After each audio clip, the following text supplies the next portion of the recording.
Hey, friends! Your old pal Barkey Dog back with another movie review.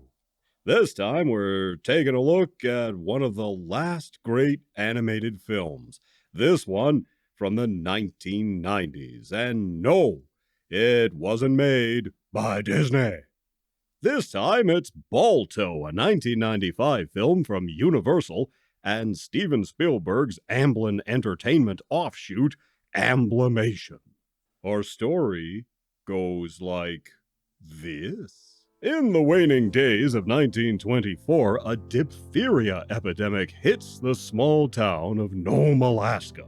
They're miles from anywhere and desperate for serum to save the town's kids.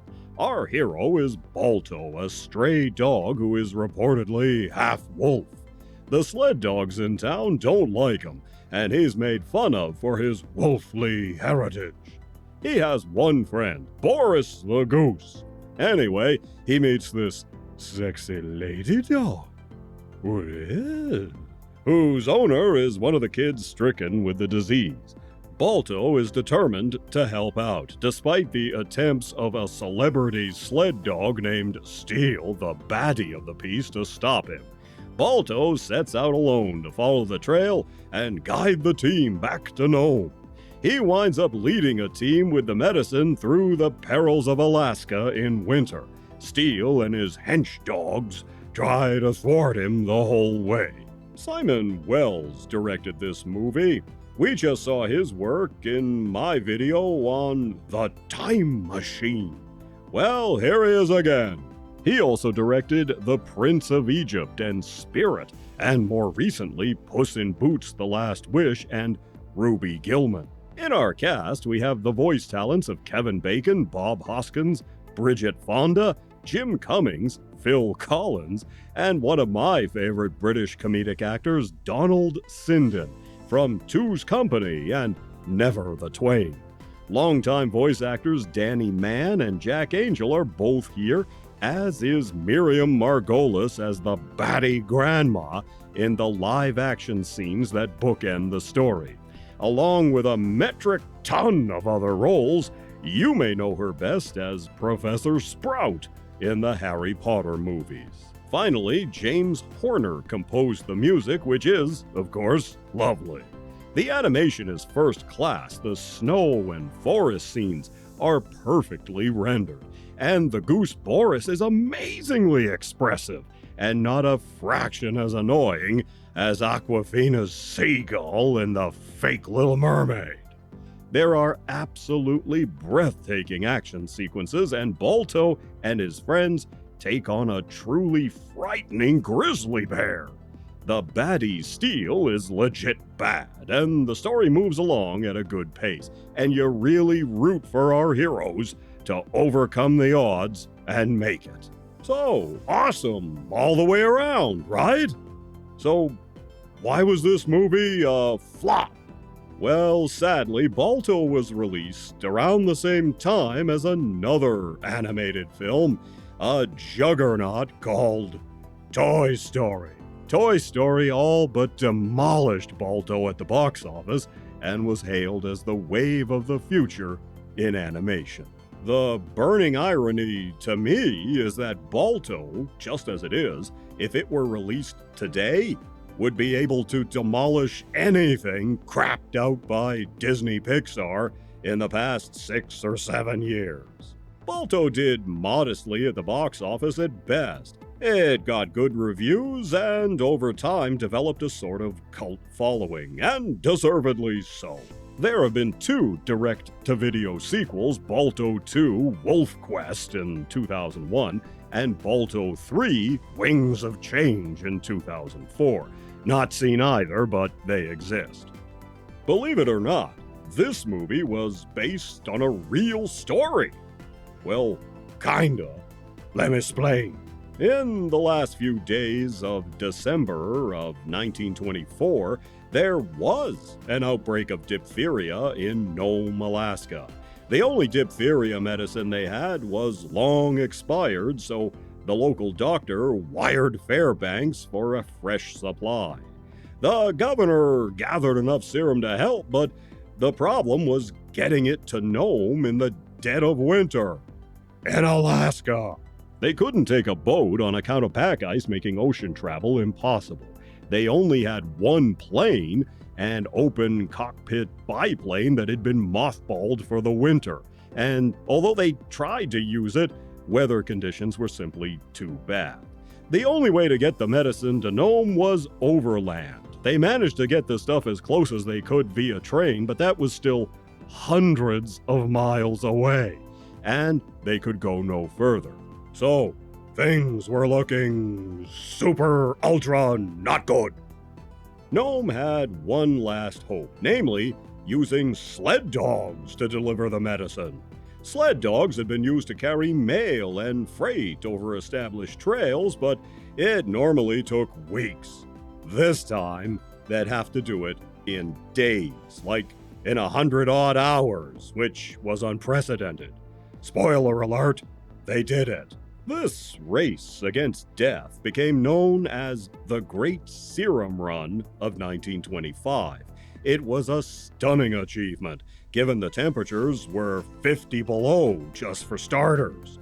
The Serum Run was not made by one guy and one team of sled dogs. No, it was a relay. There were lots of men and dogs involved. The first driver who got the medicine and arrived at the first relay stop was severely frostbitten, but he got there and the serum was handed off to the next team and so on. Now, one of these drivers owned some of the dogs and helped organize the thing.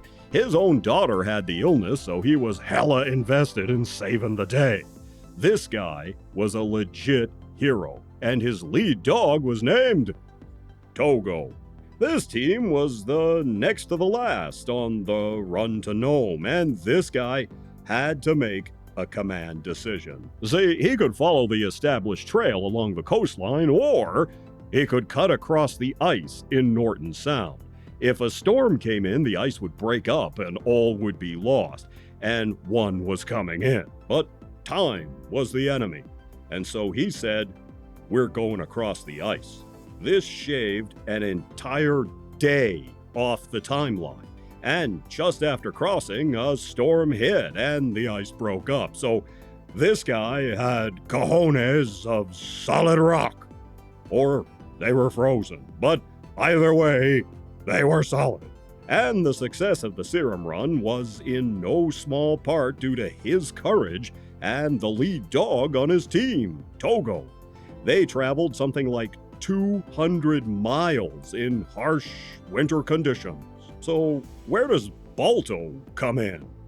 Well, the guy who finished the run, who made the last leg of the journey, put Balto in the lead position on his team. Now, up to this point, Balto was considered a loser. He wasn't a very good sled dog by all accounts. But as the storm hit, leading to whiteout conditions, so bad the driver couldn't see his hands in front of his face, with temperatures plunging to 70 below, plus a wind chill, Balto led the team some 50 or 60 miles into Nome, Alaska.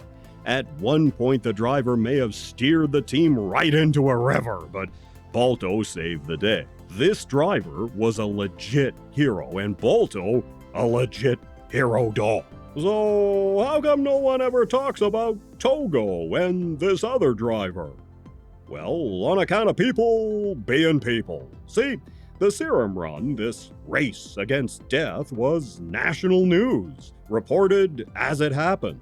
When Balto and his driver came into Nome, they became the big heroes and the face of the thing.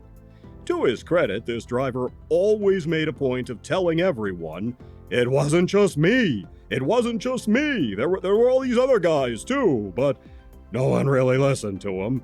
And since he was the guy who made the final delivery, that was good enough for John Q. Public.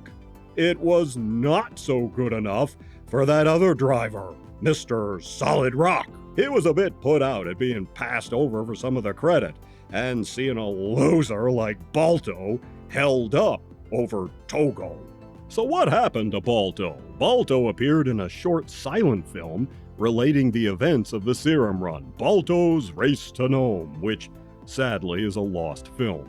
And the mayor of Los Angeles gave him a bone-shaped key to the city in a ceremony attended by Mary Pickford.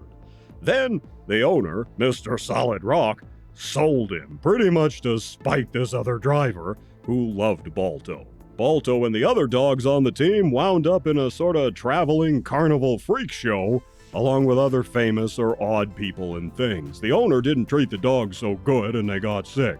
One day, an audience member named George Kimball recognized this famous heroic dog and offered to buy him so he could be properly looked after. But the owner was kind of a dick and wanted $1 billion in 1927 money, so Kimball made it his mission to raise the money to buy Balto and the sled dog team from donations with the help of the children of Cleveland.